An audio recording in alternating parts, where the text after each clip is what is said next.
For viewers across Africa and the rest of the world, this is NC Continental Prime. I'm Kofi Bartels, you're welcome. Our coverage tonight begins with updates on the exit of 3 African countries from the regional body ECOWAS. Civil society organizations in northern Nigeria have written to the Nigerian President Bola Ahmed Tinubu, stating that the withdrawal of Niger, Mali and Burkina Faso from the economic community of West African state poses a big security threat. In a letter they jointly signed, the CSOs say the withdrawal of Niger, Mali and Burkina Faso poses a direct threat to the collaborative efforts required to combat regional security challenges. Now, ECOWAS had suspended Mali, Burkina Faso and Niger following the military takeover of power in the 3 aforementioned countries. According to the letter, the 3 countries, particularly Mali and Niger, are critical to the fight against terrorism and insurgency, given their geographic positioning and the nature of cross-border security threats. The CSOs expressed concern that ECOWAS under Tinubu's leadership creates the perception that the body might be implementing a script influenced by external imperialist interests, particularly from former colonial powers like France. Meanwhile, people in Bamako, the capital of Mali, shared their views on the announcement on January 28 that their country, along with their neighbors Niger and Burkina Faso, have quit ECOWAS. Now, speaking to journalists, some of the residents see the decision by the 3 countries as a welcome development. The African Union had expressed its deep regret over the decision by the military regimes in those countries to withdraw from ECOWAS, and the 3 countries which have shared tense ties with ECOWAS states since the coups announced their decision in a joint statement on Sunday. Un communiqué n'est pas une décision, encore que le communiqué lui-même n'est pas signé des chefs d'État, mais des ministres porte-parole du gouvernement. Pour ce qui est du cas du Mali, même là, un porte-parole va rendre compte des travaux du gouvernement. Et figurez-vous, c'est le lendemain du communiqué que le gouvernement s'est réuni pour prendre acte. On ne peut pas se retirer de la CEDEAO sans délai. Il y a la période probatoire d'une année qui est à observer. Et même cela, c'est quand même sur la base d'une décision.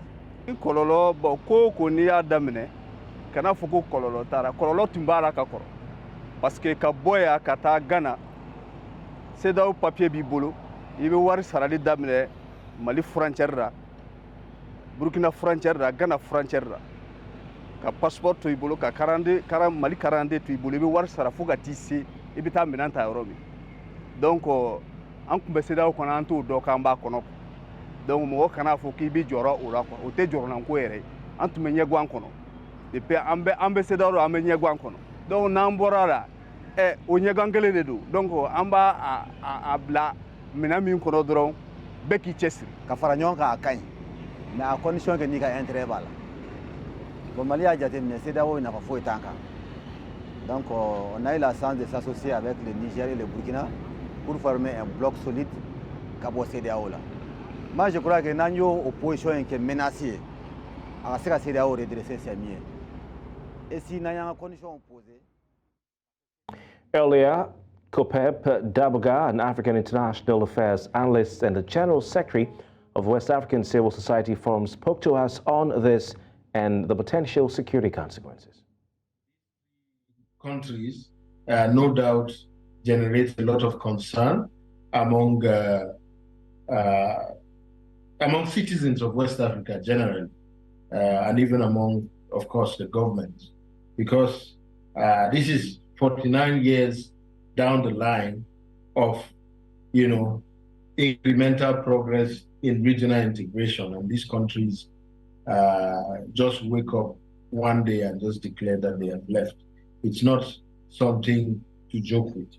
However, they've declared that they have left, and leaving means now the regional economic bloc is fractured, meaning that several of the progress and the gains achieved within these 49 years of regional integration in the West African bloc has been thrown to complete, shambles. So where do we start from? I think if really they are allowed to leave, then the implications are great, both for the citizens, for the West African bloc, for the African bloc, and even on the international scene. The geopolitical configuration of world politics will also experience some adjustment. From the aspect of the citizens, they are more concerned about their lives and livelihoods. We've seen how the sanctions in these on these three countries have actually contributed, to downturns in the economic situation of the people, as well as in the standard of living.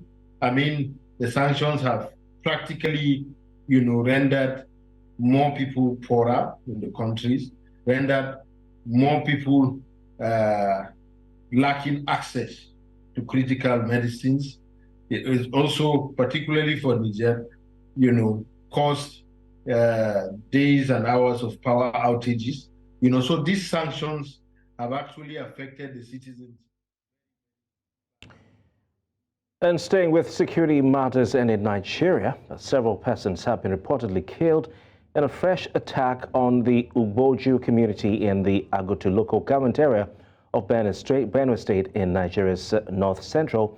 While conflicting reports trail the exact number of casualties, it was reported that 9 people died in the latest violence in the north central state. The attack, which happened on Wednesday night, was carried out by suspected herdsmen. A former deputy chairman of Agutu local government area, John Ikwulono, says that 9 corpses were recovered after the attack. The Borno State government and the police are yet to confirm the latest attack. Let's also tell you that the governor of Zamfara State in Nigeria's northwest, Dauda Lawal Dare, has inaugurated a 2,600-strong vigilante force to combat violent criminal gangs terrorizing the region. Now, Zamfara State is one of the several states plagued by criminals known recently as bandits who raid, loot, and kill and burn houses to the ground. The gangs maintain camps in a huge forest straddling Zamfara, Katsina, Kaduna, and Niger states, all in northern Nigeria, and they've carried out mass kidnappings of students from schools in recent years. Zamfara State previously banned vigilante groups over concerns it had that they were driving the cycle of violence, and experts had voiced fears, but the authorities there say that the new outfit has undergone thorough training to prevent abuses. Still talking security, stakeholders in Nigeria have called for the integration of youth in the peace-building process in the country. This was during a Peace and Security Summit organized by the nation's Counter-Terrorism Center. This in collaboration with several key stakeholders, where they say that youth can play a fundamental and important role that will guarantee the return of peace to troubled communities. For more, here's Amadine Uyi. The violence which recently rocked the Mangu local government area of Plateau State, located in Nigeria's north central region, saw many dead with property worth millions of naira destroyed. Just like Mangu, many areas in the country also suffer from one form of insecurity or the other. Organized violence, whether it's kidnapping for ransom, terrorism, criminality, or resource disputes, is reported on a near daily basis across Nigeria. It's a tragedy when you consider the potential and wealth and human talent of this country. Nigeria, unfortunately, has grappled with youth restiveness, recurrent violent conflict, and insecurity, largely attributed to influential push-pull factors such as poverty. As stakeholders gather for this Youth Peace and Security Summit, holding at Nigeria's National Counter-Terrorism Center, some in attendance say there is a need to galvanize stakeholders to ensure peace returns back to troubled communities through the active participation of youths in the country.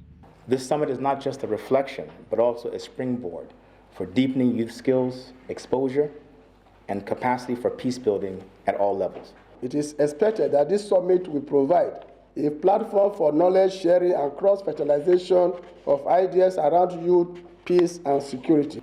This program aims to empower communities in preventing and responding to violence and violent extremism, while also fostering a conducive environment for peace through policy, advocacy, media outreach, and linkages to development.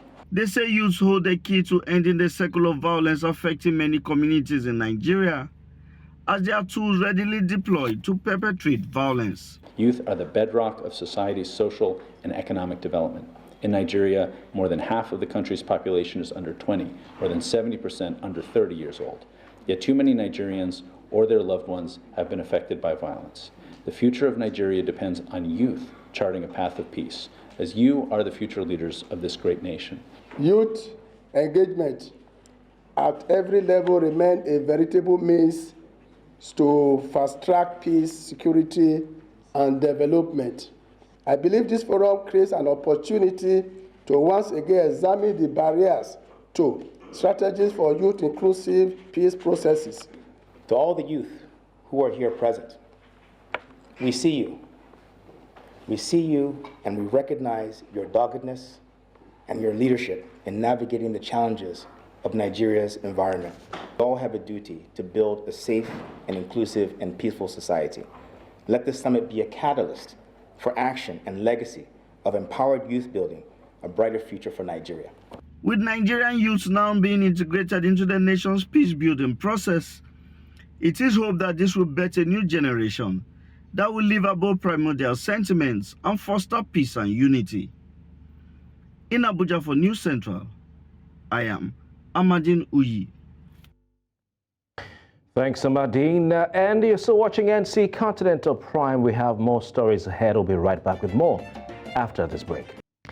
Welcome back. We continue NC Continental Prime with a story from Lagos, where the Civil Liberties Organization, Lagos State Branch, has called on the Governor of Lagos State, Babajide Olusola Sanwo-Olu, to address the increasing spate of suicide and kidnapping in the state. Now, the CLO observes that the high suicide and kidnapping rates are a result of inadequate empowerment of the youth in Lagos and as a result of the high cost of living.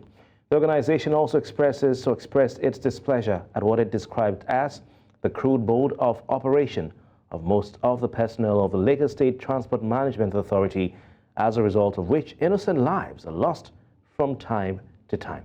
It described the heightened level of inflation, poverty, and hunger in Nigeria, in the Nigerian commercial hub of Lagos State, to the increasing outrageous cost of governance in Nigeria. The group has therefore called on the federal government to, as a matter of primacy, curb the trend.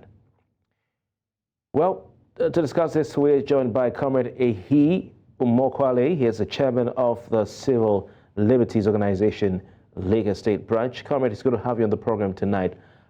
Let's begin by asking you what your assessment is of Lagos State government's performance in terms of the economy and security. Well, we're talking about government in general, not just Lagos State. So far, so long. The security situation in Lagos is worsening. And it's tied to the economic woes of Lagos and that of Nigeria in general. We all know that almost 70% of Nigerian population are youths. And most of these youths are not well engaged, they are not employed, and they are redundant. Let's look at Lagos, where I live, and which is our own domain. Most of the suicide cases we have seen are in the bracket of 22 to 40, the youths. And that's the powerhouse of any society. That's the labor force, and we are losing them. Losing them to frustration, losing them to hopelessness and despair. We know what happened recently at Ikorodu, the most recent suicide case. Amarachi Ugochukwu, a 32-year-old banker, who left a suicide note saying she was tired of everything. the economy was bad. She couldn't meet up. That's not the first, the second, the third, or fourth. We don't pray for more. But comrade, can such incidents, comrade, can such incidents look at the economy? Yeah, comrade, more. if you can hear me, sir, can such incidents, no matter Yes. how very sad they are, can they be traced to what government is or isn't doing? Is it the fault of government? Government is not empowering the youth enough. That is what is causing the frustration. The youth of Nigeria, most of them have been turned to political thugs, especially Lagos. Instead of empowering them, most of our youths are so talented in the IT, in sports, in entertainment, in academics. And the poverty level is high. They can't help themselves. What is governance? Governance is to help the masses to achieve what the masses can't ordinarily achieve. The youth need to be more empowered. That is the problem. And the government is looking the other way. Most of our youths are redundant. The economy is in shambles. Lagos economy, the Nigerian economy. Naira is now 1,500 Naira. Employment rate is very low. Inflation is going into almost 30% now. What is that? Must all the youth die before the government does something? Governor Sanwo-Olu has secret votes at his disposal, just like other governors. What are they doing with the security votes? What are they doing with the security votes? They should invest in CCTV in every place so that kidnappers can be checked much easily. What are they doing with their security votes? The security situation in Nigeria it leaves much to be desired. Nigeria is at the precipice. Nigeria is sinking. We are at the precipice. Our youth should be more engaged. We have talented youths in Nigeria, and they are in the majority, about 70%. Our youths are wasting. That's why we are calling on Governor Sanwo-Olu to do something, and calling on President Bola Ahmed Tinubu to do something. We can't keep quiet. We can't continue to look. We need to call on these people to do something before Nigeria sinks, finally. All right, comrade. We are the cliff. Comrade Amokwale, you've spoken so passionately about the situation of the Nigerian economy. Also, you're talking about insecurity. I want to thank you so very kindly for your time tonight. All right, let's move to a business-related story now. The Nigerian currency, the Naira, has rebounded as commercial banks respond to the Central Bank of Nigeria's 24-hour directive by offloading US dollars in their possession into the official market. The foreign exchange market is experiencing a relief in pressure evident in the increased volume of dollar transactions. On daily turnover in the foreign exchange market surged by an impressive 85.36%, reaching $134.07 million on Wednesday compared to $72.33 million recorded the previous day. Now, this positive trend is attributed to the collaboration of willing buyers, sellers, banks, exporters, and investors contributing to the enhanced liquidity in the foreign exchange market. The move has resulted in a notable recovery for the national currency. Now, a story related to this, this time in the northern part of the continent, Egypt's economic crisis is squeezing high street brands as experts ask how the Arab world's most populous nation will repay its soaring debt. Amid a severe foreign currency crunch, the US dollar has become hard to come by as the Egyptian pound is plunging and inflation is surging at 35%. Now, Egypt's highly import-reliant economy, dominated by military-linked enterprises and with a fondness for infrastructure mega projects, has been hit by a hard series of recent shocks. According to Central Bank of Egypt data, remittances from Egyptians overseas slumped by as much as 30% in July to September 2023 alone. 2 طن سمك في اليوم، كنت بشطب قبل العصر. دلوقتي مفيش يا ابني. كميات قليله والسعر غالي والناس ما معهاش. بقى في ركود. بقيت ابيع ربع الكميه ولا تلت، اقل من ربع كمان الكميه. مفيش بيع ولا بالظبط. بيزيد. يعني انا اول امبارح كنت ببيع البولت ب 75 و80، النهارده زاد 5 جنيه، وامبارح كان زاد 5 جنيه. هو في ايه يا جماعه؟ هم على بطنه.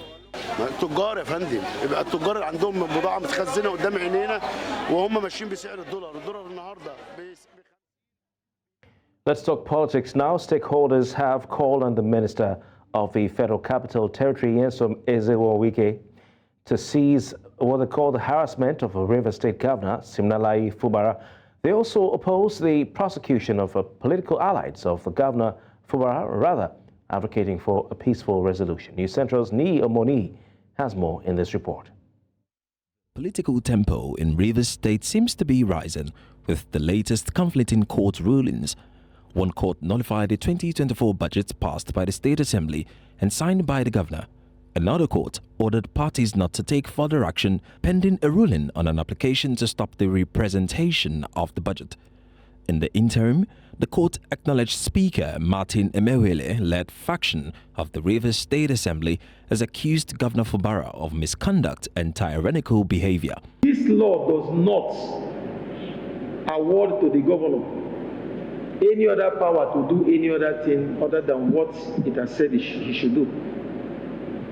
The action of the governor to go ahead and appoint someone and say the person is on acting capacity and ask the person to resume is nothing but a violation of our law, a violation of the Constitution, and indeed misconduct on the part of the governor. Observers say the latest crisis in Rivers marks a need for fresh mediation to resolve the rift between Governor Fubara and former Governor Nyesom Wike, now FCT Minister. Wike and his team must immediately cease the harassment, intimidation and persecution of this individual, whether through the misuse of the police or the judiciary. The people of Rivers State deserve peace and stability. It is important for him, Mr. Wike, to understand that the presidency under Asiwaju leadership demands unity and loyalty from all. Governor Fubara and Wike have been in conflict over the state political structure since October 2023, when legislators moved to impeach the former. The crisis leaving Nigeria's oil capital at risk even as the oil-dependent economy continues to deteriorate. We appeal to the Nigerian police as a professional institution to maintain neutrality and not allow themselves to be manipulated by any individual or group to cause unrest in Rivers State. Law enforcement institutions must serve the people, not only individual or political party. We call upon them to investigate all allegations of wrongdoing fairly and transparently, ensuring justice prevails. The court will hear an application on February 28, 2024 to declare the seats of 27 lawmakers who defected from PDP to APC as vacant. For now, Governor Fubara enjoys his victory over APC candidate Toyako at the Supreme Court. In Lagos for News Central, Ni Omani. Thank you, Ni. Motorists and other road users in Lagos State, southwest Nigeria, have called on the Lagos State government to intervene and regulate what they term recklessness and lawlessness by commercial tricycle or rickshaw taxis in the state, otherwise known as keke. Now, this comes as the State Traffic Management Authority, in an exclusive interview with News Central, says it will deal with anyone constituting a nuisance on roads in Lagos. For more, here's Bernard Akede. They have always been in operation in Lagos, plying streets and residential areas. But following the government's restriction of commercial motorcycles on highways and in other areas, keke riders have now increased in numbers and in some cases are constituting nuisance. From indiscriminate dropping off and picking up of passengers to disobeying traffic lights and even driving against oncoming traffic.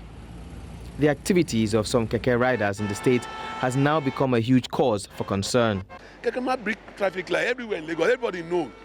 This small bus, this small at your back, so they don't obey traffic light. Police cannot arrest them. Last man cannot arrest them. You know why? Another why? Because there's a money every day. Give it to them. The person will collect money for your hand, collect money for their hand every day. You now say want to arrest them for traffic light. You can't do that. That's the problem we have in Lagos. Okay, like me now, I stay in Magodo. So how do I do it? Not all buses entered Magodo, unless these blue ones, and sometimes they might not be available. So the only thing you can do is to board keke. So I can't really say we should ban them. But the only thing is that we give them orientation. But the question must be asked, are the laws governing keke users different from those of other vehicle users? It's still the same law that covers activities of all motoring public across the state, including trucks and tankers, in which you cannot rule out these minibuses as well. Their nuisance value is increasing on a daily basis, on an hour basis. But of course, our enforcement team is not relaxing on his house. Many of the keke riders actually do know traffic rules, but in a bid to sometimes avoid multiple taxation, especially by officials of the National Union of Road Transport Workers, as well as to make excess profit, they sometimes break the law. Concerning union and different things, that be the challenge we will get, because we pay a lot of money for inside this union issue. And two, last month, so they among when we say they see the trouble us for the road. We not they get rest of mind for the road because of last month and other things. Where will they park? If you park, anyhow you park, sometimes they'll come there, call you say, why you park here? This place is the wrong place to park. At the end of the day, before you know, in our office, you must pay money for inside join. There's no any message other than for them to make sure that they comply with the transport sector reform done in Lagos State and stop picking or dropping passengers at undesignated bus stop, for them not to ply one way, for them not be converting streets or roadside into a parking, a garage where they will line up and start calling passengers. They should not fly BRT corridor. They should obey the traffic light. They should ensure that at any point in time they are not found on the intersection line. Lagos road users can only look to the appropriate authorities to continue to enforce traffic laws so as to rid the state of lawlessness of these keke riders so that unfortunate road incidences can be avoided. In Lagos for News Central, I'm Bernard Akede. Well, to discuss this, we're joined by Olushola Omolayo. He's a public affairs analyst. It's good to have you, Olushola, on the program tonight. Let's start this way by asking you what your take is on the complaints by some motorists about the reckless driving by these rickshaw taxis or tricycle taxis, otherwise known as keke napep, in Lagos State. Yeah, good evening, Nigerians. For me, I believe the government are not sincere with the management of the transport operation here in Lagos, and also putting in place the kind of security that controls this tricycle, and in some area you still have the bike in operation. Where is the bus stop that the government have assigned to this transport operation? Where is the bus stop that you can identify that is the registered bus stop? It is obvious that who are the institutions that control this transport system? It is the same union which they own themselves, or we should say you have, which is the National Road Transport Association, that manages some of this bus stop. Before you can, if you are fair enough, you should be able, the government of the day should be able to manage the association where they mark for their own catch-up points. Because it is obvious to see some of these unions hanging around spots where they are the one that hold bound to some of these transport individual, either you call it Kekemaru or whatever, or the transport Kofi bus in which they use. They are being controlled and managed by their union agent in every location that you might want to say ought to be a bus stop, which any security agent might just come to harass them at times, and they have friction amongst themselves when this thing happens. So the first thing you should first challenge is the institution of the union that collects money from these guys. And the pressure that is on these guys is making them to lose control on how they should manage the operation.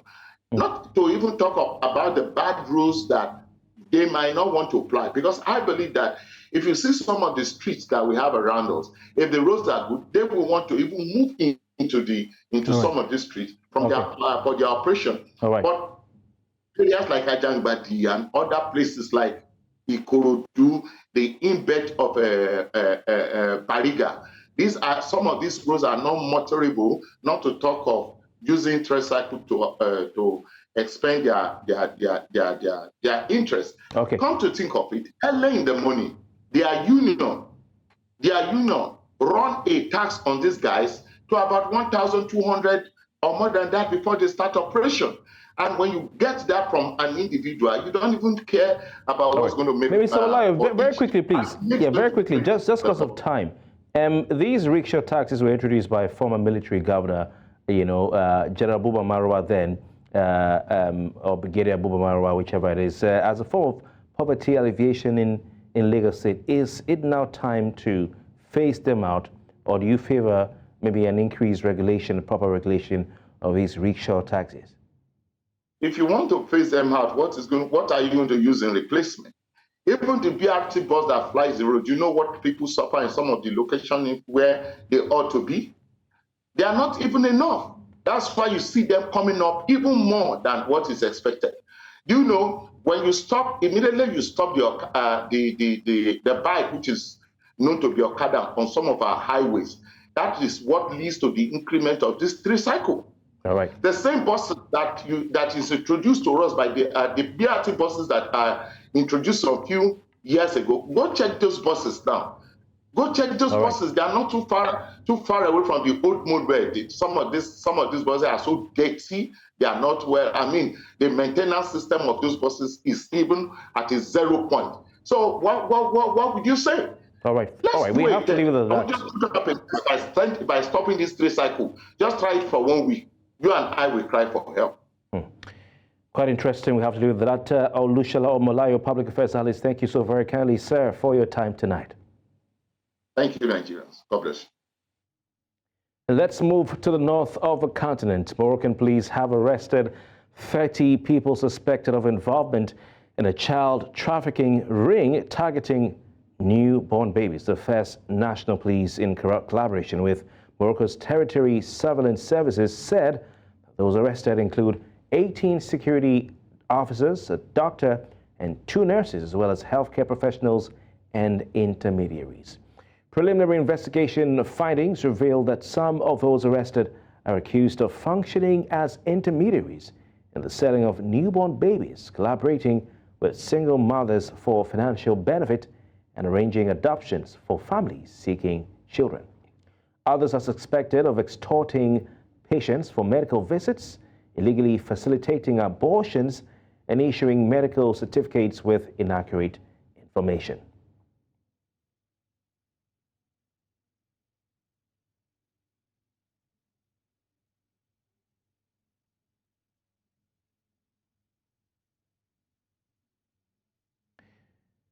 You're still watching NC Continental Prime. Time to turn attention to the world of business, and the latest from that world is presented by Perpetua Fasomi Peter of our business desk. Business news in association with Money Master PSB, the easy way to master your money. In business, the Major Oil Marketers Association of Nigeria, MOMAN, has announced its commitment to aligning with the United Nations Sustainable Development Goals, SDGs, by reducing emissions through the use of renewable energies. In line with this, the association has changed its name to the Major Energies Marketers Association of Nigeria, MEMAN. Merman stated that this initiative, which is aligned with the SDGs, serves as the foundation of their dedication to reducing emissions, promoting affordable and clean energy, and fostering safety and responsible economic growth. The association also expressed its commitment to health, safety, security, and environmental protection. Vivendi SC's Canal Plus has offered to buy the shares of South African pay TV company MultiChoice Group that it doesn't already own in a deal that is valued at 46 billion rand. Canal Plus, which is MultiChoice's biggest single shareholder with a 31.7% stake, has offered 105 rand per share in cash for the rest of the business. This was revealed by the French media group in a statement on Thursday. The non-binding bid represents a 40% premium to the company's last closing price. Vivendi aims to combine its local Canal Plus operations with MultiChoice, which operates across Africa, creating a group with nearly 50 million subscribers and the resources to invest more in local content and sports. Canal Plus said the new group may ultimately seek to sell shares on the South African exchange. And in East Africa, the Kenyan shilling has experienced a fifth consecutive day of strengthening against the dollar, marking its longest streak of gains since December 2020. During this winning streak, the shilling has recovered 1.8% against the dollar, attributed to the country's continued borrowing from development banks. The Central Bank of Kenya's injection of liquidity through offering 7-day reverse repurchase agreements has contributed to this trend. However, economists such as Churchill Ogutu from IC Asset Managers caution against prematurely labeling this as a long-term trend. They emphasized that Kenya's export market, particularly for agricultural products like tea and vegetables, must demonstrate sustained competitiveness. Additionally, the strengthening shilling may alleviate some pressure on the country's public debt, with a significant portion of Kenya's external debt denominated in dollars. And finally, as part of the African Continental Free Trade Area AfCFTA after initiative, Kenya is importing its first shipment of machinery, agricultural products and electronics, including refrigerators, from South Africa. In return, Kenya is expected to export tea, coffee, fruits and vegetables to South Africa in the coming weeks. President Cyril Ramaphosa inaugurated South Africa's first trade shipment under the AfTA at the port of Durban, attended by African trade ministers, including Kenya's Rebecca Miano. Ms. Miano stated that imports from South Africa will focus on products not manufactured in Kenya. The implementation of the AfTA aims to increase trade levels between the two countries and address non-tariff barriers. These are the stories we're tracking at this hour. Thank you for watching. I am Perpetua Fasami Peter. The news continues shortly. Bye for now. Business news in association with Money Master PSB, the easy way to master your money. And that's all at this hour. Before we go, let's take another look at some of the major stories.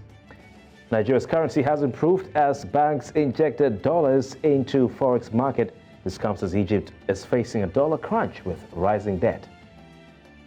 You hear that Mali, Niger and Burkina Faso exit has sparked security concerns in ECOWAS sub-region. Also we brought you news that 30 people have been arrested in Morocco over alleged child trafficking ring. We'd like to hear from you as safely as possible. Send us your eyewitness reports using the WhatsApp number and email address on your screen. And of course, you can watch us live on any of these channels or platforms. My name is Kofi Bartels. Many thanks for watching. Good night.